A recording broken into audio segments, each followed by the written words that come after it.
If you raise the price of the hot dog, I will kill you. Figure it out.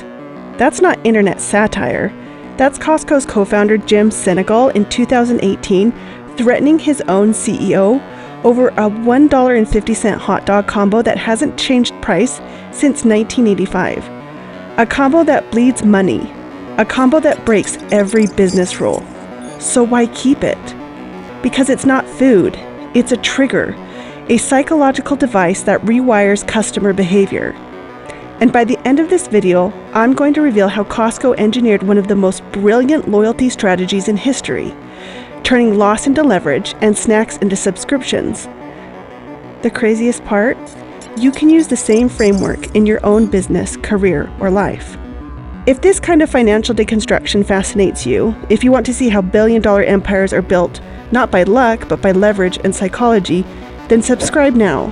This channel is your personal masterclass in decoding wealth. Hit the bell so you never miss an insider breakdown like this one. Let's get one thing straight. Costco isn't a store. It's a membership machine, cleverly disguised as a warehouse. In 2024, they pulled in $254 billion in revenue, yet nearly 70% of their profit came from one place, that plastic card in your wallet. I've been studying behavioral economics and breaking down how billion-dollar companies manipulate decisions. And Costco, it's the gold standard. In the next few minutes, I'm going to walk you through 4 psychological levers they use to create obsessive loyalty. They work in any business, and I'll prove it. Stick around because once you understand what that $1.50 hot dog really is, you'll never look at business the same way again. The sacred promise, loss leaders as marketing weapons. In 1985, Costco co-founder Jim Sinegal made a decision that would define the company forever. He set the price of their hot dog and soda combo at $1.50, not $1.49 for psychological pricing, not $1.99 for profit margins, exactly $1.50. Fast forward to 2018, current CEO Craig Jelinek suggested they might need to raise the price due to inflation. Sinegal's response? If you raise the price of the hot dog, I will kill you. Figure it out. This wasn't a joke. This was a sacred promise. Here's what makes this even more incredible. For American families in the 1980s, that $1.50 combo represented something deeper than just food. It was a symbol of middle-class value. Parents could take their kids to Costco, grab lunch for under $2, and feel like they were providing quality without breaking the bank. In an era of rising costs everywhere else, Costco became the one place that never changed. Today, Costco sells over 150 million hot dog combos every year. They lose money on every single one. But here's what's genius about this. That hot dog isn't food. It's a marketing expense. It's the first thing you see when you walk in and the last thing you see when you leave. It's a constant reminder that Costco keeps their promises, no matter what. But this loss leader strategy goes much deeper than just hot dogs. What I'm about to show you reveals how they use your brain's own psychology against you to make you spend more money. The chicken conspiracy, strategic placement psychology. The same strategy applies to their famous rotisserie chicken. At $4.99, they lose an estimated $40 million annually. They even built a $450 million poultry processing plant in Nebraska, just to control costs and keep that price locked. Why? Because that chicken isn't just dinner. It's proof that Costco is on your side. But here's where it gets really interesting.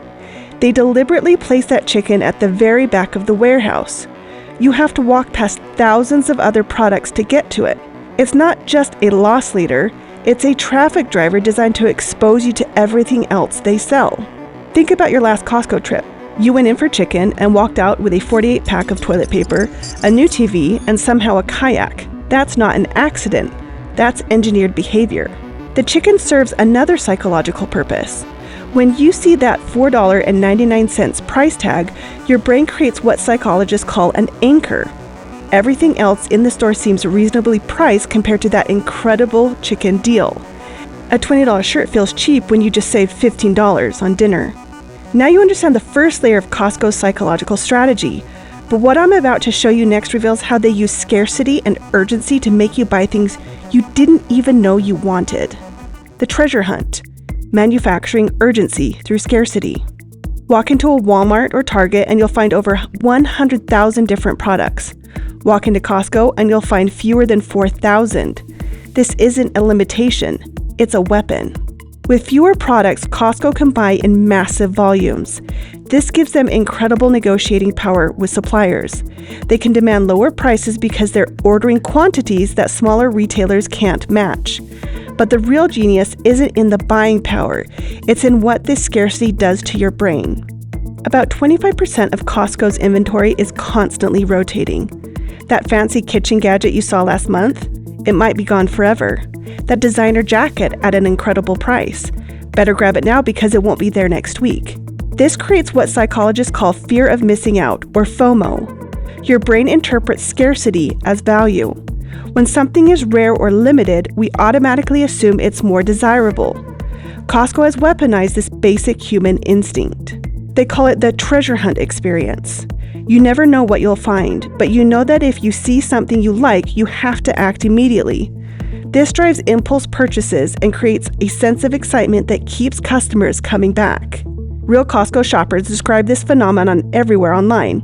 Reddit forums are filled with posts like, "Found this amazing wine at Costco, went back the next week and it was gone forever." YouTube haul videos show customers bragging about their finds like they discovered buried treasure. One customer posted, "I've learned to buy it when I see it at Costco because it might not be there tomorrow." But there's another psychological trigger at work here. When you find that treasure, you don't just feel like you got a good deal, you feel smart. You feel like you beat the system, and that feeling becomes addictive. That's where Costco's secret weapon comes in. The trust hack, Kirkland Signature's hidden identity. In 1995, Costco launched Kirkland Signature, but this wasn't just another store brand. This was a trust hack disguised as a private label. Most store brands are cheap alternatives to name brands. Kirkland Signature was designed to be equal to or better than the leading national brands. And here's the secret. In many cases, it's made by those exact same companies. While the agreements are confidential, industry insiders know the truth. Kirkland batteries, made by Duracell. Kirkland coffee, roasted by Starbucks. Kirkland hearing aids, manufactured by the same company that makes top-tier medical devices. Kirkland vodka, distilled in the same facility as Grey Goose, using similar processes and ingredients. But here's the kicker. Kirkland olive oil consistently beats premium Italian brands in blind taste tests. Their cashews are processed by the same company that supplies high-end specialty stores. Their laundry detergent performs identically to Tide in independent lab tests. Costco chose the private label strategy for one brilliant reason: quality control. When you put your name on a product, you control every aspect of its creation. No corners cut, no compromises. If Kirkland fails, Costco fails. This creates an incredible psychological advantage. Customers feel like they're getting name brand quality at generic prices. It's not just a good deal, it's insider knowledge. It's a hack that only Costco members have access to. Today, Kirkland Signature accounts for over 30% of Costco's total sales. Think about that. Nearly 1/3 of everything sold at Costco is their own brand. Customers aren't just buying products, they're buying into the Costco ecosystem. But the real genius of Kirkland isn't the products themselves, it's what they represent. When you buy Kirkland, you're joining a club of smart shoppers who know something the general public doesn't. But there's one more layer to this psychological masterpiece that most companies get completely wrong. The employee happiness equation, how treating workers well becomes a brand asset. Here's something most businesses don't understand. Your employees are your brand ambassadors. Every interaction a customer has with your staff shapes their perception of your company. Costco figured this out decades ago. As of 2025, Costco's starting wage is around $18.50 per hour, well above the retail average. Experienced employees make over $26 per hour. They offer comprehensive health benefits to the vast majority of their workforce. This is almost unheard of in retail. The result? Employee turnover at Costco is less than 10%. Compare that to the retail industry average of over 60%. When employees are happy, customers notice. They provide better service. They're more knowledgeable about products. They genuinely seem to care about helping you find what you need. Take Sarah, a Costco employee from Phoenix, who's been with the company for 12 years. She started part-time while in college and stayed because of the benefits and growth opportunities. Customers regularly ask for her by name.